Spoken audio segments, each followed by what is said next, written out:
Mr. Henry Quek. Question 9.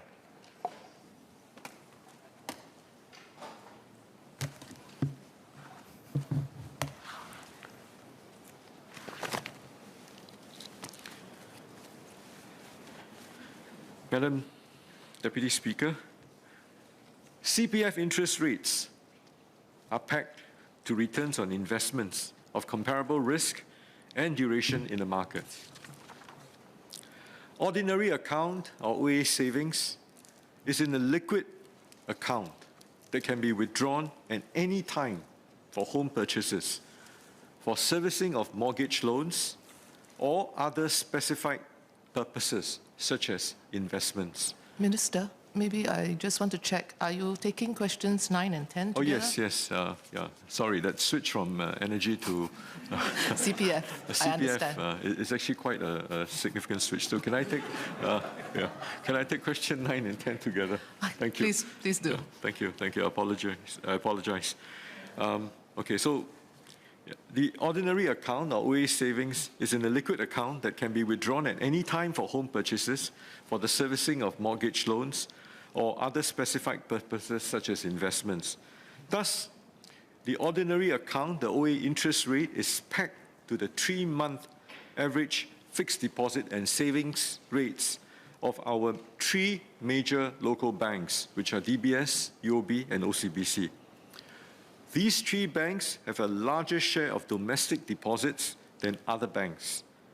The formula was last changed in 1999 when the ratio of fixed deposits to savings was updated from 50-50 to 80-20. So 80% fixed deposits, 20% savings. This was done to reflect the longer duration that CPF ordinary account monies remain with CPF Board. As stated in the CPF Board's press release in May 2022, which announced the CPF interest rates effective from July to September 2022, the local bank's 3 months average interest rate was 0.09%. Based on our latest estimates, the interest rate remains at around 0.09%. The Special Medisave and Retirement Account, or the SMRA, interest rates are pegged to the 12-month average yield of 10-year Singapore government securities plus 1%. The peg was 2.72% as stated in the May's CPF Board's press release. It is around 3% based on our latest estimates. Now, CPF Board will announce in September 2022 the CPF interest rates effective from October to December 2022. Now, as these are below the effective floor rates for these accounts, the interest rates for the ordinary account and for the SMRA accounts are maintained at 2.5% and 4% respectively. The government has maintained the floor rate of 4% for the SMRA account since 2008, and we will continue to review this on an annual basis. Therefore, despite the low interest rate environment since the global financial crisis, the government has continued to pay generous interest rates due to the floor rates. Now, if the peg rates exceed the floor rates, members will correspondingly earn the higher interest rates on their CPF savings. There is some time lag in CPF interest rate adjustments to avoid subjecting members to unnecessary fluctuations. Members with HDB concessionary loans who pay the prevailing ordinary account interest rate plus 0.1% point also benefit from the stability vis-à-vis the market mortgage rates. This is the case when interest rates are rising, but the converse also applies when the interest rates are falling.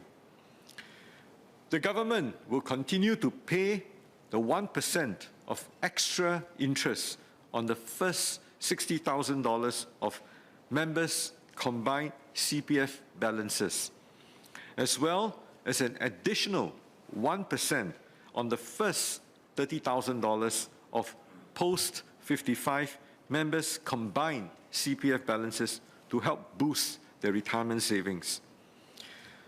This means members below age 55 can earn up to 5%, while members age 55 and above can earn up to 6%. Members can also transfer their ordinary account monies to the special or retirement account to earn the higher risk-free rate. I want to emphasize, this is risk-free. Now, we will continue to review CPF interest rates periodically. The interest rates on the ordinary account, special account, and Medisave account are reviewed quarterly, while the interest rate on, let me repeat that. The interest rates on the ordinary account, special account, and Medisave account are reviewed quarterly, every 3 months, while the interest rate on the retirement account is reviewed annually. Thank you. Mr. Louis Chua. I thank the Minister for the comments. I've got 2 supplementary questions. The first is in relation to Member Henry Quek's question in terms of the extra interest that can be granted, especially in the inflationary environment. So I note that if you look at the CPF monies, they are invested in special SGS securities, and basically these earn for the CPF board a coupon rate that is pegged to CPF interest rates that members receive. And if you look at over the last 20 years, I think the GIC portfolio nominal returns were about 7% per year. So what would be the hurdle for the government to consider granting extra interest rates as it has done from Jan 2008 and 2016? The second SQ is in relation to the formula which Minister shared that was changed in July 1999. So it's been more than 20 years since, and I'm wondering whether the government will consider reviewing this formula, because even if we look within the fixed deposits and savings rates for the banks, I just had a look last night, just for DBS, for example, if you look at the 12-month deposit rate, for balances of 20 to 50K is 0.05%, which is indicated on the CPF board's website. But for less than $20,000, then actually the amount for a 12-month deposit rate would be 1.15% instead. And I think over the last few days, the various local banks have also raised their interest rates for their savings accounts, such as the multiplier, etc. So whether or not these changes in the account types would actually prompt the CPF board to review its pegging of the formula. Thank you. Minister.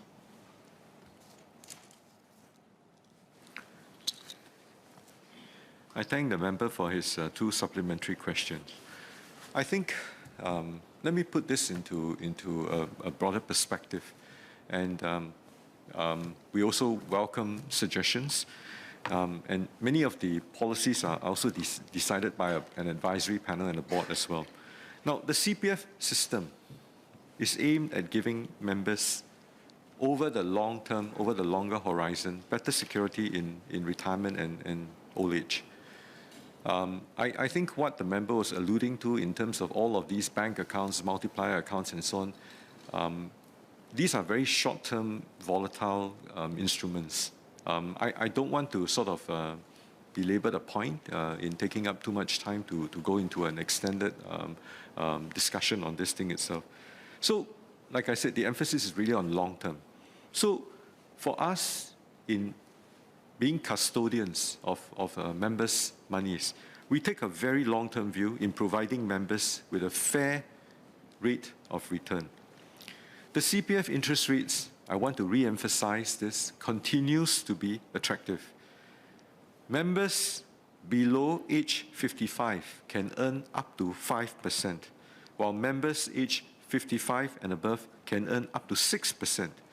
And members can also transfer their ordinary account monies to the special or retirement account to earn the higher and I want to emphasize on this again, the interest rate is risk-free, right? I think that really tells you how secure your savings are. Now, to his point about the longer-term returns as to whether we can peg it, if you look at where we are today, we peg the rates to the 10-year Singapore government securities plus 1%. The peg rates have been below 4% since the global financial crisis. This is since 2008. So we're looking at about a 14-year horizon when the peg was introduced. The average delta, that means the difference, that incremental difference that CPF has paid is 0.9%. It's quite substantial. That's just for the SMRA. For the ordinary account, the interest rate peg has been below the legislated minimum floor of 2.5%, because if you appreciate the fact that for the ordinary account, we pegged it to the prevailing interest rates at the split of 80-20 for the 3 local banks, DBS, UOB, and OCBC. So using that peg, with our legislated minimum floor of 2.5% since the 1st of July 1999, the average delta is double that of the SMRA, which is at 1.8%.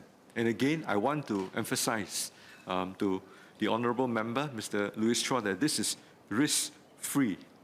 So I think that the rates that are chosen, these are effective rates, basic rates with no further conditions.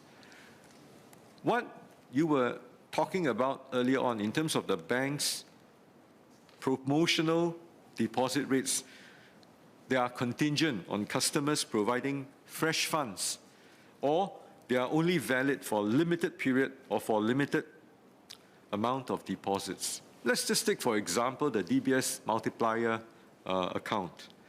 The bonus interest rates are typically contingent on customers. If you look at the promotional materials and look at the fine print, they are contingent on customers fulfilling other criteria, such as minimum spending on credit cards, crediting of salary, or making bill payments through an account. The effective interest rate, which is what would impact all of us, right, may be much lower because the bonus rates are usually capped to a certain amount.